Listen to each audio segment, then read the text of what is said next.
Hi, this is Siofra Bradigan, and this is Siofra's Magic Alcove. So, my brain has been going round in circles this week with stuff I'm seeing on the internet and thinking about how that impacts us as witches and how there's so much misinformation out there. It kind of boggles my mind. And it's sort of frustrating to see that there are a lot of people who proclaim that they know everything of what's going on and tell people what's happening to them when in fact they don't know what they're talking about. Generally speaking, if you see a meme on Facebook with a list of things and what's going to happen to you, or how you can tell you're an empath, or any of those other kinds of things, it's probably a good idea to just not bother reading it. Or if you do decide to read it and then start incorporating those ideas into your subconscious, then it's going to affect everything you do in the future. And that's sort of what I wanted to talk about, is how the way we think about things and how we absorb information and then don't question the source or the validity of that information can lead us to incorrect and sometimes really bad decisions and conclusions about reality and what's going on and how it works. I've told you before that although I am definitely a witch, I'm also a believer in science, and I don't see a conflict between the two. Witches are, in my opinion, people who interact with, on a more conscious level, with nature and the world, the consciousness of the universe around us. We make a choice to do that. That's part of how we find our path. The way to finding our unique path is that exploration of and defining of that relationship between us and the universe, and how the universe communicates with us and how we understand what the universe is saying. That's sort of a nebulous kind of definition, and that's one of the problems, is because it is so nebulous, it's easy for people to utilize that lack of complete definition to throw out any sort of notion of any kind whatsoever. So we just had a full moon with a lunar eclipse. This is what got my brain started. And all the sites, every pagan group I'm in, we're posting things about how doing magic on the full moon during an eclipse is bad. It's going to cause your spells to go awry. It's going to make everything backfire. It's going to make your magic backwards. It's going to create chaos and all this other stuff. And I can tell you, as someone who has been working with lunar energy and magic since I was like, well, before I was in high school, that just sounds like crap. It's just plain stupid, in my opinion. And it's disempowering. It's a way to take the power that we're trying to claim of being a part of the universe, a conscious co-creator of our own life and our own reality, and, our mind, and find ways to undercut and undermine our ability to have confidence in the nature and the natural world around us by turning it into something potentially dangerous and hazardous to our health at any given moment. So, in reality, scientifically speaking, the full moon is always on the other side of the earth from the sun. We're always between the sun and the moon. Now, what this means from an energetic perspective is that one of the ways of describing the relationship between the sun and the moon from our point of view, because the moon always shows the same face to the sun, is that they're constantly gazing at each other. In the mythology of sun god and sun goddesses, and then moon god and moon goddesses having this kind of relationship, sort of adds to that energetic definition of that relationship between these two forces. So we're always in the center of this radiating energy between these two heavenly bodies. So just because on one small part of the planet on fairly regular occasions, the Earth's shadow, because we are a three-dimensional ball in space, passes across the face of the moon, doesn't mean that it changes that energy in any significant way. It just means that we're more perfectly aligned between these two forces. Doesn't mean the forces disappear or the forces reverse or anything like that. It's just like it's just a part of how a solar system works and how our planet works and how our moon works and everything else. Certainly we feel the force of the moon and see it on our planet on a regular basis because it controls the tides and it changes the height and the the ebb and the flow of tides are changed depending on what phase the moon is in and all that stuff. So,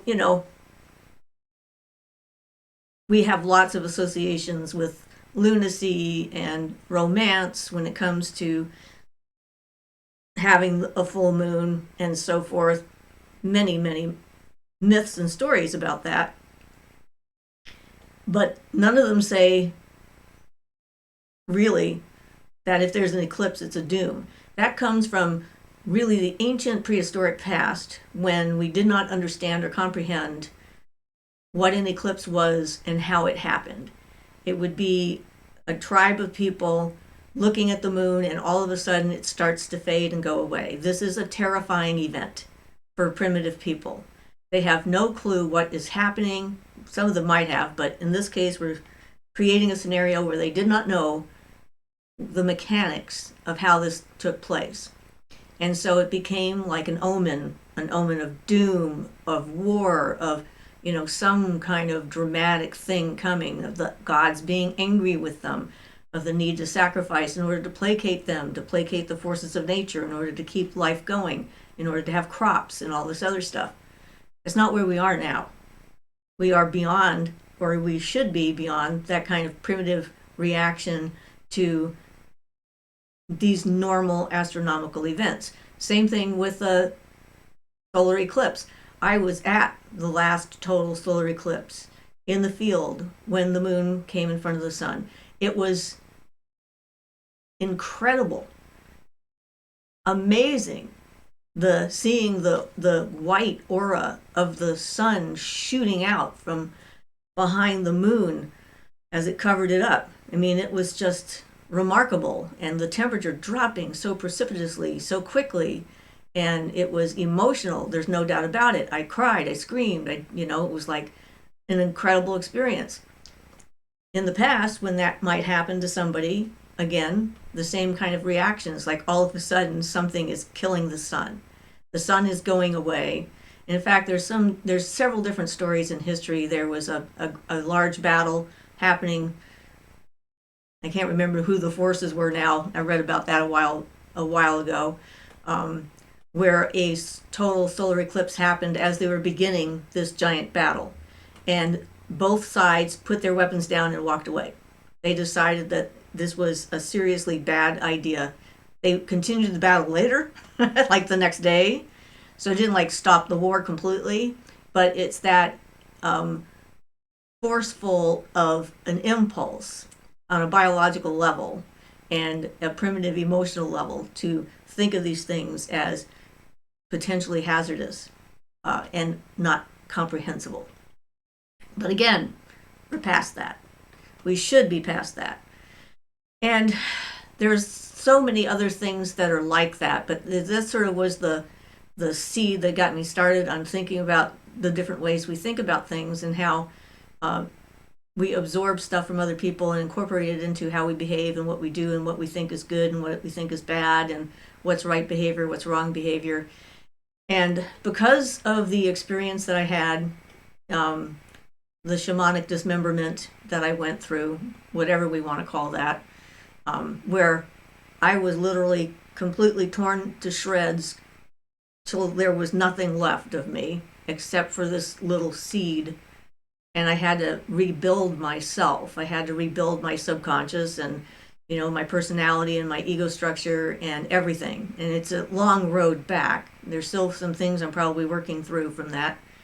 But the upshot of that was I was forced to look at everything that I accepted back into myself and evaluate it and decide whether or not I thought it was true. And so that meant looking through my experiences as a child with angels in the church, and what did that mean? Religion, spirituality, my encounters with spirit beings and so forth, my encounters with people and who they were and what they were like. I mean, it goes down to the core of absolutely every interaction I have in my life. And so because I was forced to have to make conscious choices about this, my brain thinks differently than the average person. Most of us never get to that point where we are challenging the basis of reality. We are born in a certain kind of a household, in a particular culture, with certain religious or spiritual practices that we're taught from childhood. We go along with those things. We do whatever is expected of us. We have our social contract with our larger community, what is considered right behavior, wrong behavior, all that kind of stuff. And most people never question what's going on. And because of that, unfortunately, it makes us great targets for sociopaths, because they understand the mechanisms of the social contract and what people think is okay behavior, and use that to manipulate us. Not a good thing. So let's take something simple like telling the truth or lying. Now, we consider truth telling to be good and lying to be bad as a general rule. And so if at your heart you want to be a good person, it can be difficult to tell a lie because you want to tell the truth. If, on the other hand, you realize that truth and lies are sort of dependent upon circumstances and what you need at the moment, then you're free to do one or the other depending on what's going on. I generally tell the truth because I like to tell the truth. It's easier to remember. And, it may sound outrageous and ridiculous or insane to other people, but it's my actual reality and I know it's my truth. And so I share that in this format. However, if I'm in a situation, and I've been in one or more of these kinds of situations where lying is the only way for me to get away and get out, I'm quite willing to lie. And I can spin a tale just like that on the spur of the moment in order to get out of a dangerous situation. And I don't feel guilty for lying in those circumstances, because no one is actually required to tell the truth to anyone else. Your truth is your truth to share or not share, but it isn't a requirement that you share it with any person. Just because they ask you a question doesn't mean you have to answer it. And social convention tells us that not answering someone's question is rude. So there we have rudeness, being socially acceptable, not being rude to other people, trying to be nice, making nice, not ruffling feathers and that kind of thing. That leads into, again, sometimes the inability to make a good choice in the moment to save yourself and end up in a bad situation later. So there are other things that are out there on the level of the astronomical events that also got my brain going. And that's all the memes about the geomagnetic storms that I see constantly, and how it has a list of bad effects that's going to have on you, right? As a person, as a witch especially, or as an empath in particular, or what have you. And all these dire warnings and terrible things that are going to happen. The energy is going to be so intense, you're going to be overwhelmed, you're not going to be able to stand up on your own, you're going to need to go hide in a closet somewhere with the lights off. I don't know.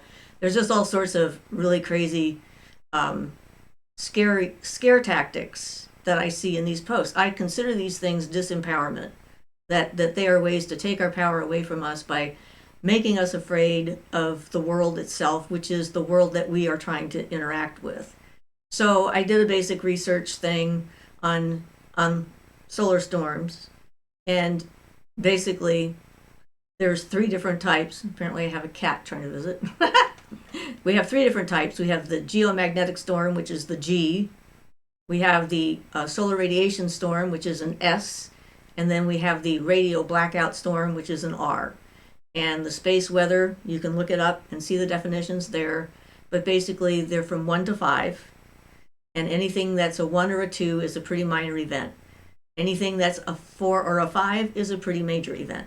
Those are pretty rare. Mostly every one I've ever looked at has been a G1, which is like a nothing event. It's like, that's just sort of normal solar wind, just a little bit faster than usual, or, being pushed by a CME, a coronal mass ejection or something like that. Again, science helps us to understand the level of these events. Now, I have been in the middle of, up north, major solar storms. We're talking northern lights that are going for 24 hours straight and that are covering the entire sky, and colors ranging all the way from the typical white and blue to the green to the dark red, which has to be pretty active in order to get the red aurora going. And I survived it. It was intense, definitely. I definitely had a physical effect and an emotional and psychic effect from it, looking at the lights and seeing all the things that were going on, and having visions in the sky, and hearing the sounds of the electricity, or the rubbing of the electrons in the atmosphere makes this sort of a sheesh kind of sound that some of us can hear. Not everyone can, but I'm in one of those families that we hear that sound. And the overwhelming sensory input, I threw up. At one point I had to go in the house and just stay inside for a couple of hours to kind of get back to center after I threw up. And then I went back outside again because I had to know what was going on. It didn't kill me though, and it didn't make me crazy, and it didn't damage my powers or my abilities. I was sensitive enough to the energy of solar storms and the aurora that I could actually tell when they were coming. I could feel them. And so people thought that I was calling them to me. I don't think that was the case. I think it was just a case of being tuned into that energetic signature enough to be able to tell that they were coming. And then they would appear. I would say something about them, and then there they would be. Sort of, I had an experience with them with coyotes, where the coyotes obviously could hear and see something I couldn't. And the coyotes would react to the solar, to the aurora, and start getting really super excited and yipping like crazy just before the lights got very, very intense. And then their voices would get like calmer, slower, not as yippy, and the lights would fade. And I watched that in one of the auroras that I witnessed up north happen over and over and over again. So the correlation between the coyotes' reaction and the northern lights was clear. Did I think the coyotes were calling the northern lights? No. I also couldn't find any mythology about coyotes and the northern lights, which I figured there should be, but there may have been, and it's been lost in time. Who knows? So the natural world out there is the thing we're trying to become more aware of and more a part of. And the challenging of our assumptions about reality, the looking at facts and figures, things, to understand how nature actually works from a scientific point of view, can only enhance our ability to understand, comprehend the things that we're seeing. People tend to be superstitious. We have this tendency to look for omens, bad omens in particular for some reason, which is probably left over from the whole primitive brain kind of thing, looking for, like a sign that something bad is coming. And that sort of feeds into this whole thing. But it can be fun to sort of try and deconstruct some of these things. I had a client come in one day that I know her, I've known her for years. And she's on my table, and she goes to one of the Christian churches in my community. And she tells me that the minister has just told her this amazing thing, that crystals are evil. So I sat with that for a minute and I thought about it. So I said, okay, I have a couple questions I'd like to ask. Are crystals evil when they're all by themselves, just sitting in the ground, not interacting with anybody? Or are they only evil when people come into contact with them? Would be my first question. I said, and if crystals are evil, are all crystals evil? I mean, do they mean like, every diamond, ruby, emerald, sapphire, topaz ring on someone's finger or earrings that they might be wearing because these are actual crystals, right? And those crystals, or are they also including stones that are shaped like crystals, like malachite and lapis and, whatever? So are those stones also included in this crystals are evil? And then I said, well, what about radios and watches that have crystals in them? Because we actually used quartz crystals for a long time for tuning radio stations in, because each one's got a different vibration, different size. And crystal radios were a real thing, and some still have them in them. Some watches, quartz watches, have got a quartz crystal in them, So are they evil as well?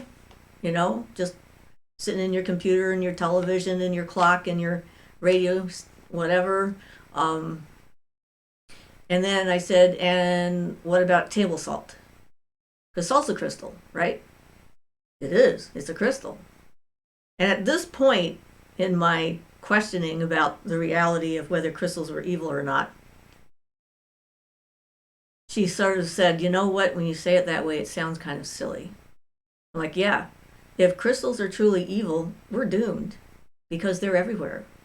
Every beach in the world is full of crystals. You can take a handful of sand, stick it under a microscope, you can find garnets and all sorts of things, perfectly formed, but microscopic practically, because they've been ground down into these sizes, but they are still crystals.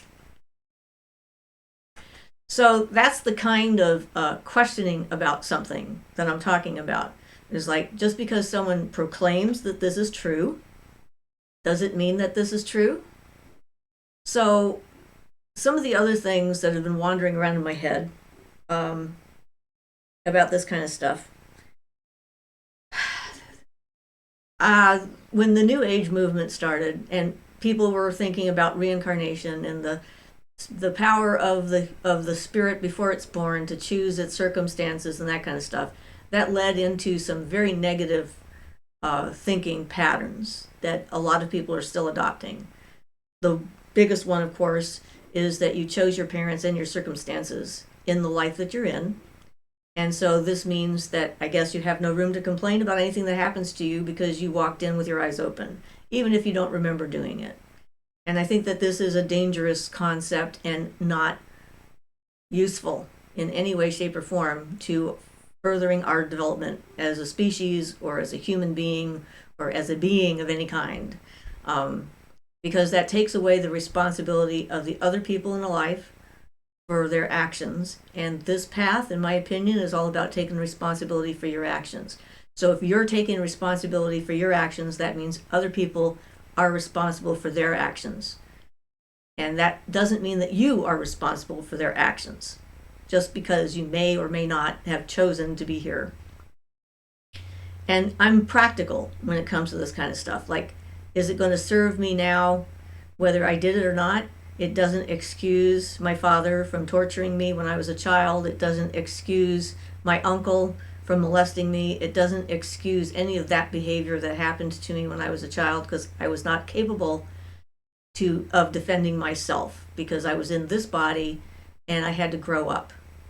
And so I did not have any power to protect myself. And that's the part of the actual good social convention, would be to protect children and keep them safe until they're capable of protecting themselves. So there's a big failure all the way around. And we see that in society at large. And there's a lot of that victim blaming kind of stuff going on in the world, where if somebody is assaulted, the first question is, well, what did you do to deserve it? The answer is nothing. No one ever deserves to be assaulted for any reason whatsoever, unless they're trying to kill someone, in which case it's self-defense, and that's not an assault. That's something else completely different.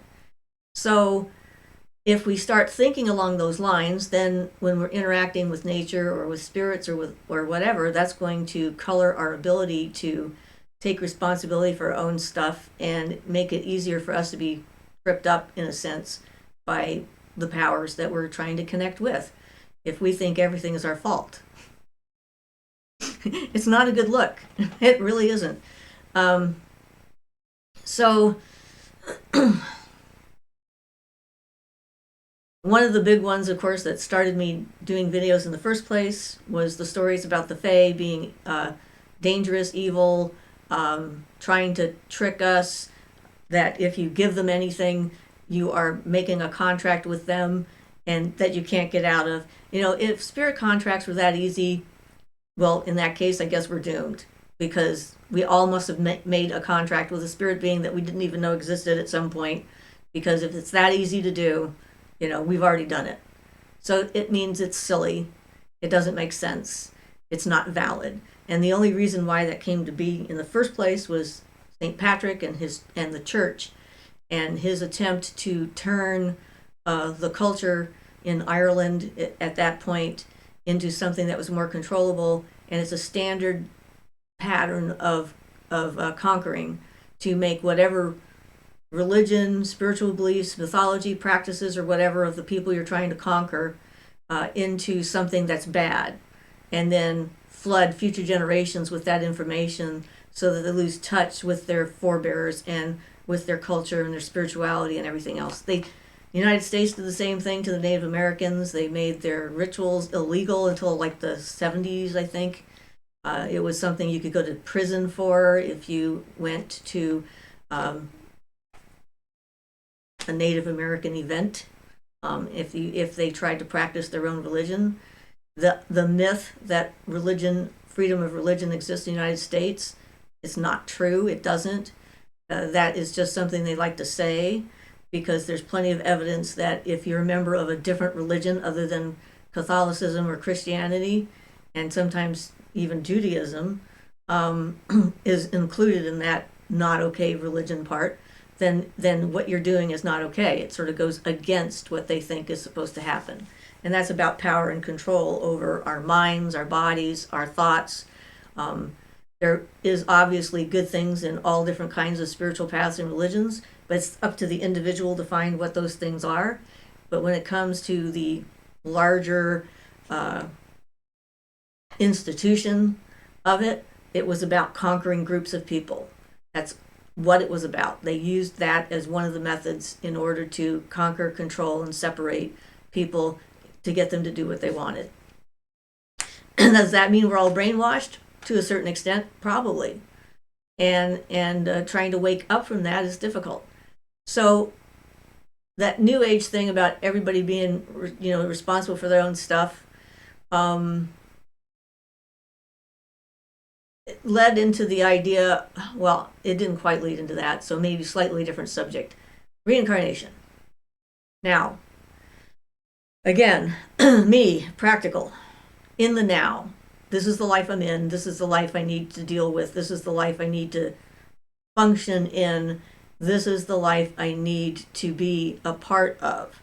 Whatever I might have been in the past life, who cares? Really.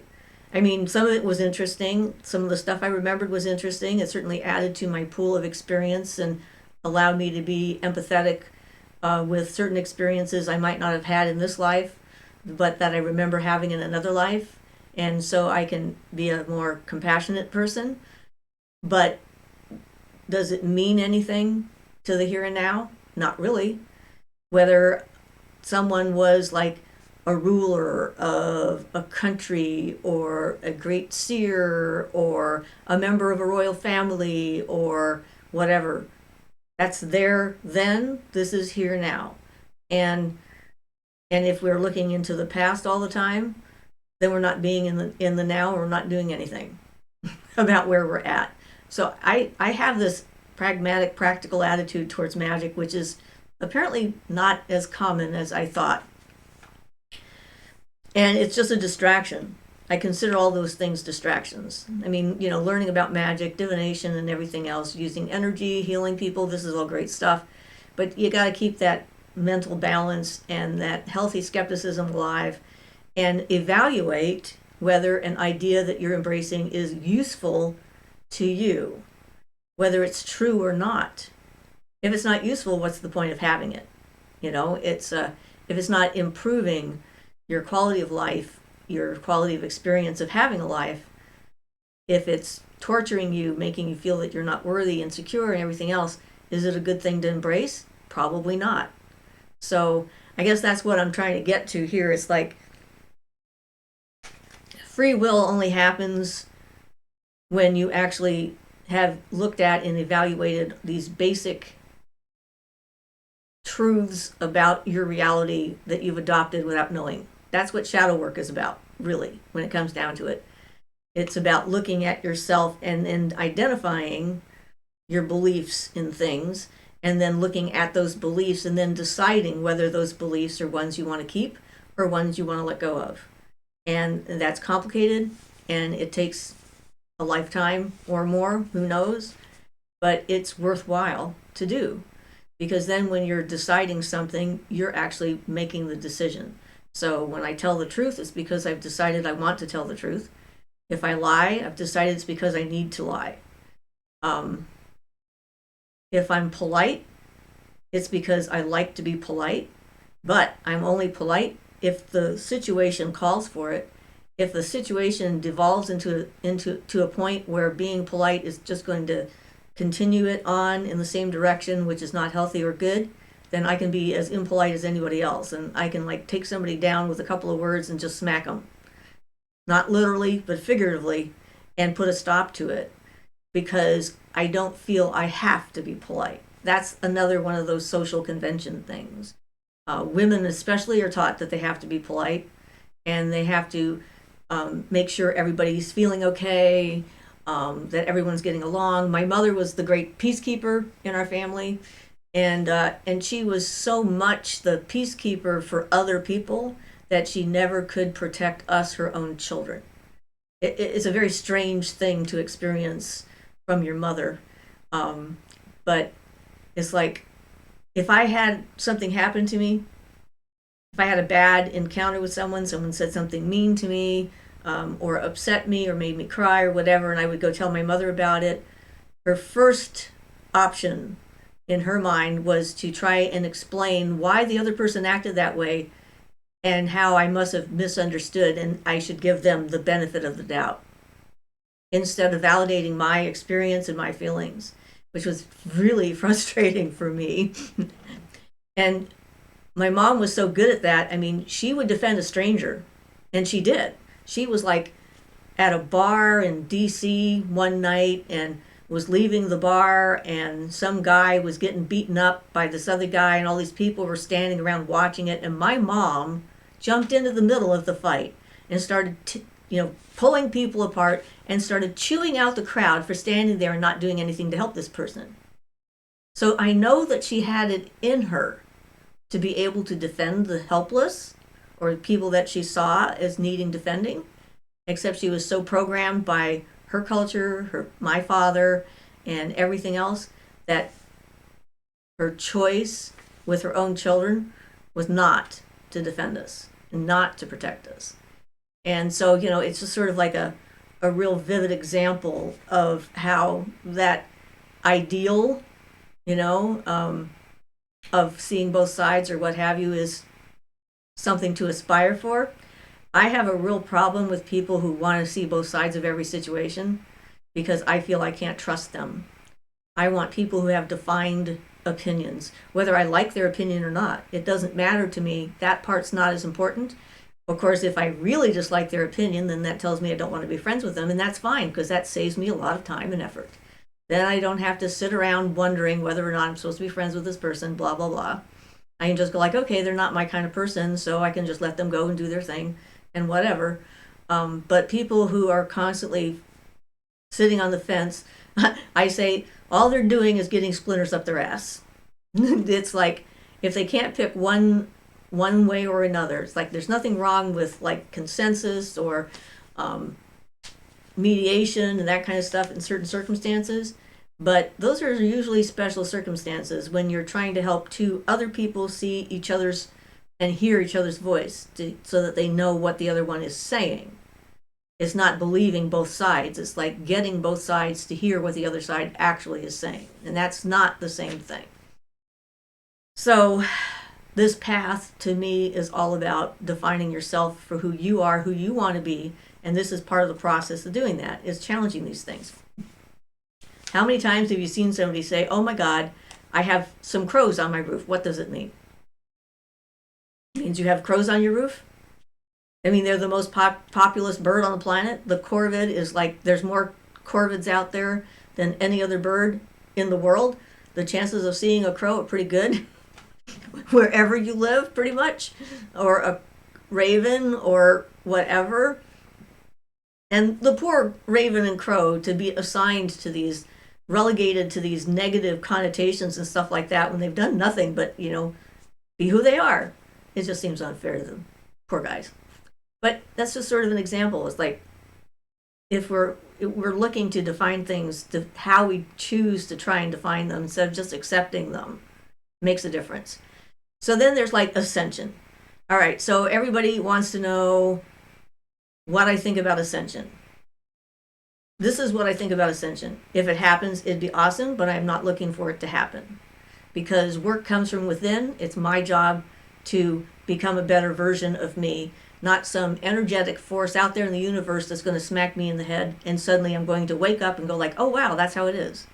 I think that's probably unlikely. And it seems, again, disempowering, because that means that we're waiting for somebody else or something else to do something to us to make us better. But what are we doing sitting around here on our asses doing nothing all the time?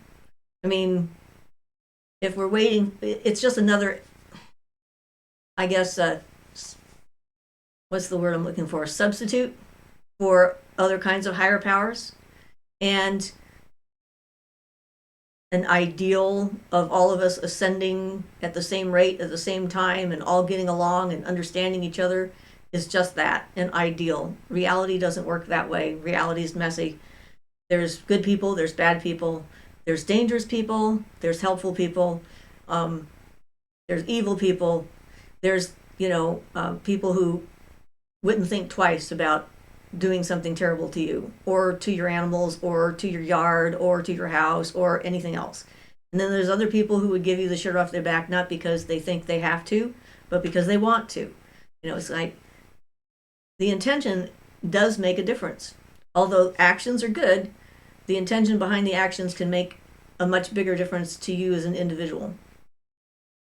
Like, let's see, I was broke like crazy often throughout my life. I've definitely not been a wealthy person ever in this life, but I was needing some help from family, and my grandmother sent me a check with a whole list of conditions on that check about what was okay for me to either spend it on or how I had to respond to it and use it. And I almost tore up the check, except I really needed it, so I accepted it. But that's not a gift. That is a form of manipulation and control and taking power over someone and trying to take power away from them by having expectations. And this is true for any kind of gift. It's like, I like the idea of paying it forward because that sort of goes around that whole notion of you give it to someone, then you expect them to give it back to you. If you give it to someone just because, and you don't expect anything in return, then what you get back is going to be more valuable. And what they got from you is more valuable, because then they're not beholden to you, and they don't have to like go through some kind of a torture chamber of expectations in order to be okay in your eyes and all this other stuff. It's just like, if you can't feel it to give it that way, you shouldn't give it. And the whole idea of being selfish, people think that you're not allowed to be selfish. Of course, there's different definitions of self and selfish. Now, selfish to the point where no one else matters is not necessarily a good form of selfishness. But selfishness, which means you take care of yourself and you make sure that you have what you need, and you don't go out of your way to get rid of what you need to give it to someone else because you want to be seen as selfless and giving, is not a good form of selfishness. That's like, no, I said that wrong. That is good. You want to do that. I got my tongue tied in there. Let's do that again. So, you need to take care of you. You're important. In fact, you should be number one on your list of things to take care of. Because if you can't take care of you, you can't take care of anybody else. That's the kind of selfishness that's good. I think I got that right this time. So ignore me. My brain went bleh, and my mouth went somewhere else. So,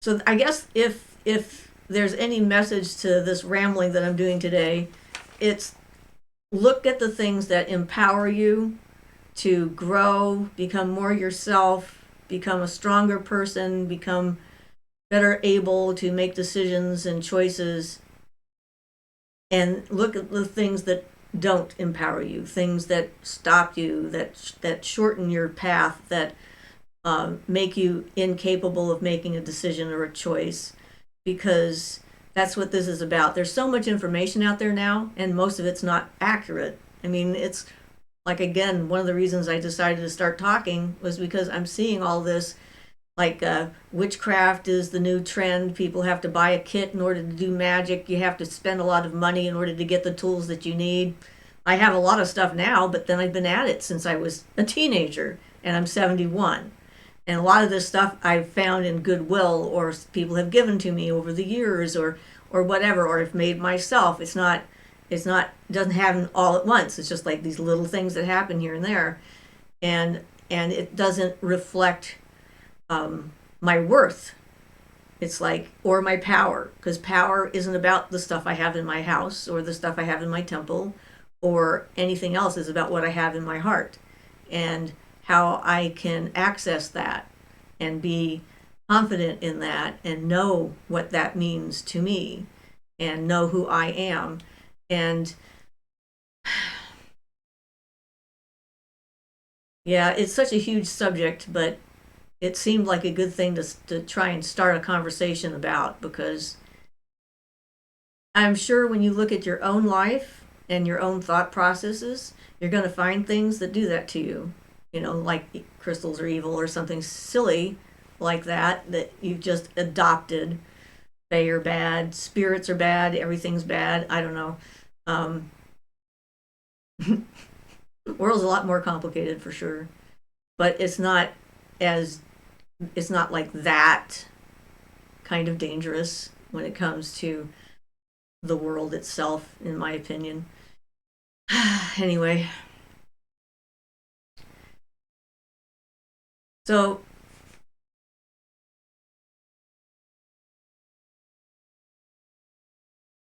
when you're meditating, that's when you're going to start hearing your inner dialogue.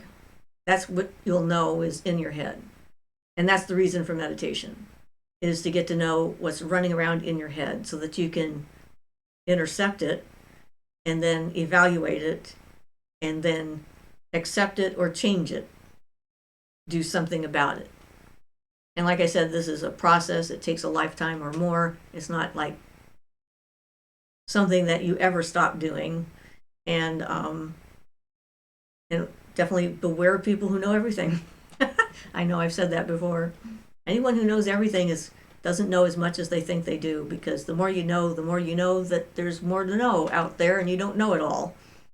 There's always new discoveries to be made about yourself and the world around you. And your best bet is to have as good a life as you can, whatever that means for you. And not hold it up to some kind of an artificial standard that society has created. It's not about how much stuff you have. It's not about how much money you have. It's not about where you live. It's not about who you know. It's not about your job and how well remembered or acknowledged or known you are. It's not about how many people think they might like you, even if they've never met you. None of that stuff is important, because in the end, none of that stuff goes with you. The only thing you're going to be able to take with you when this part of the journey is over is what you've learned and who you are. So if you believe in reincarnation, then being in the life that you're in is probably the most important thing that you can do to help future incarnations and help the life that you're in and the people that you're experiencing around you. All right, so I guess I'm going to stop rambling here before I get myself into another corner of my brain. But what that's about is overview, is like seeing the bigger picture and not feeling like things are more important than they actually are. It's like the world will not come to an end if you don't figure out what phase the moon is in tomorrow without looking it up. It doesn't mean you're a failure. It means you're human and you have access to that information at your fingertips, so look it up, and that's okay. So hopefully you guys are getting something out of this ramble I'm doing, but yeah, it is a concern definitely for us elders in the pagan community to see the superficiality of a lot of the information that's out there, and the lack of depth for what we need in order to actually walk this path as real witches. So have yourself a wonderful day, week, or whatever. I'll see you guys, some of you, tomorrow on our live show. And if you have questions, you know where to send them, and let me know what you want to talk about. I had fun last time. That was a great show. We definitely got into some good conversations there. So blessed be everybody. This is Siofra's Magic Alcove, and this is Siofra Bradigan.